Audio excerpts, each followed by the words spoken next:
দেখো আমি এখন পাবদা মাছ ভাজছি, ঠিক আছে। মাছগুলো একটু লাল লাল করে ভেজে নিচ্ছি, আর আমি এদিকে চিল্লাচ্ছে। আমার কিন্তু এটা ননস্টিক কড়াই, হ্যাঁ, এই জন্য কড়াইটা কালো কালো লাগছে দেখতে।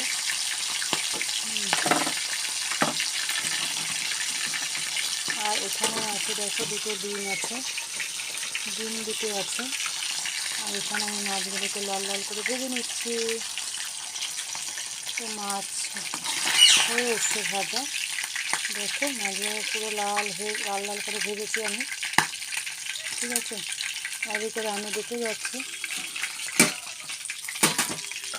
মাছগুলো, দেখো কত বড় বড় নেই।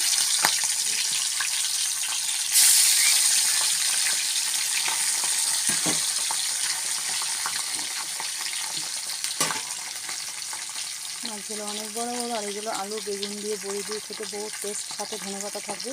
আর আমি রাত্রিবেলায় রান্না করবো, কারণ এখন আমি রান্না করতে পারলাম না, কারণ বহুত দেরি হয়ে গেছে। তো আমি এই যে দুটো ডিম আছে না, এই ডিম দুটো দেখতে পাচ্ছি, ডিম দুটো দিয়ে এখন আমি ইয়ে করে নেবো,